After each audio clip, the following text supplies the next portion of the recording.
Hey folks, it's Mangrel. Here's the video you've been waiting to see and I've been waiting to make. This is our first flight on the DJI O3 Air Unit on our QAV-S Mini Freestyle 3-inch.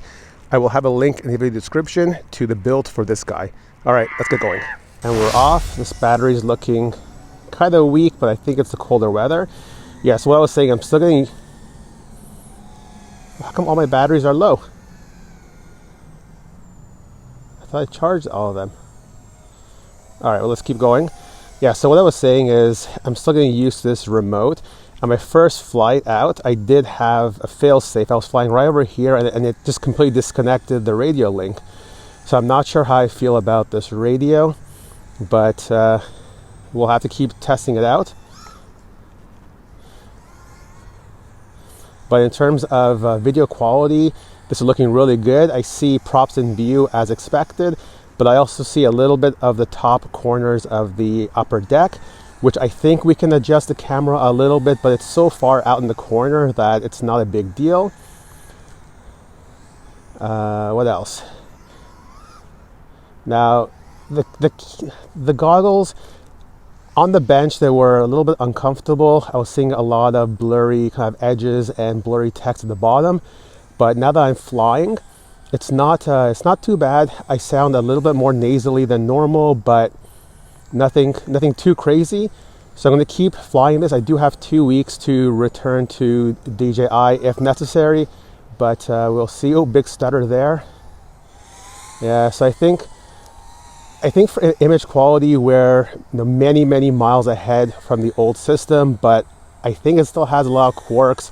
That disconnect I had with the radio link over here really freaked me out because it disconnected and the quad didn't seem like a fail-safe, or maybe I was just a little bit slow enabling the fail-safe, or maybe the fail-safe just took a second to enable.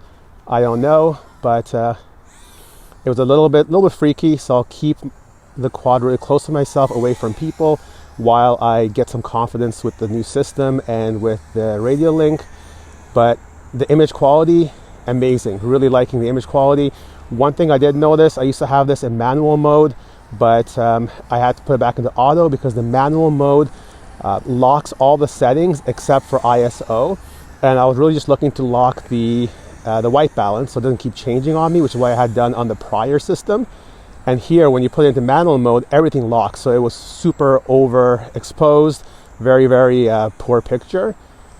But yeah, I think this is looking very promising.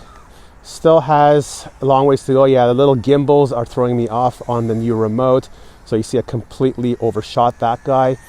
But it's all going to take some getting used to, right? New system. I haven't flown for quite a while. Oh, I better land. So yeah, I'm really liking the Canvas mode. I'll give you a link to how you can set that up. But there we go. Is it working? Yes. Perfect? No. Next thing I want to look at is the loss of RC signal, so loss of controller signal. But before I do that, you'll hear me talking about low battery voltage. You'll see that the voltage on the screen is very low, and that looks like it's a calibration issue. So I did use the multimeter, and it looks like there is a calibration issue within BetaFlight. So that has been resolved. So my calibration was off about a volt. So right now, even though I'm starting at 15.2, I really should be at 16.2. Also, you may see some weird kind of prop wash or some oscillations. I just did upgrade to the latest release of 4.3, and I haven't actually done any of my PID tune. This is the first flight out, so just bear that in mind too.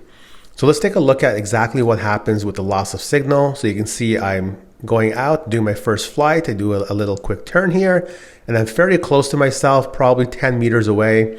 And as soon as I come to this area here, all of a sudden you see that we crash and everything just kind of locks up. So let me reverse a little bit and see what happens. So here we can see things are looking okay. Battery voltage is 10.2, but it's actually 11.2. So we know battery is fine. And all of a sudden it freezes up. So you can see here it's frozen up. It's all of a sudden the HD signal drops. RC is still saying 100%. And it's still recording, image transmission weak, and then it cuts out. So I don't see anything to show me what happened exactly. Now I just took a quick turn. Signals look good, voltages look good. Everything does seem perfectly fine, and this was the only time this happened. All the other flights I did that day, no problem. Yeah, so you can see just all of a sudden loses control and we're down.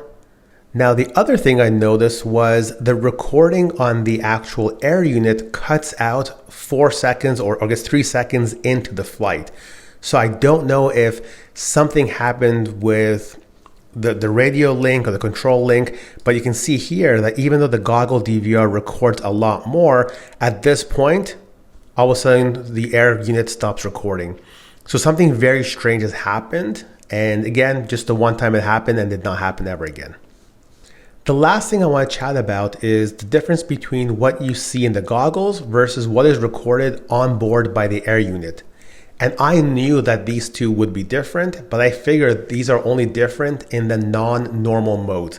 So for example, if you're recording in wide mode or ultra wide, but here I've recorded this whole flight in normal mode and there's still a substantial difference. Let's take a look at this. Okay, so let me pause this for a second here. So we can see that the image is fairly flat. So there is no real fish eye kind of effect. I can see a little bit of the top deck in view. Let me switch over to the same exact flight, but the air unit recording. So here we have exact same flight. And the first thing you've probably noticed, let me pause here. It still looks fairly flat. It's a little bit more stretched. So I think it is using a little bit of a wider mode, but the top corners, the actual top deck, it's no longer in view. So you can see there is a substantial difference in the actual field of view between these. And you can see that as I'm turning around, there's definitely a kind of fish eye effect happening even in normal mode. So still, this looks beautiful, but there's something going on here. Normal is different between the two as well. All right, so I hope you like this video. I hope this will help you with kind of your experience and your endeavor into the O3 Air Unit system. Make sure to like, subscribe, comment, and stay tuned for more videos.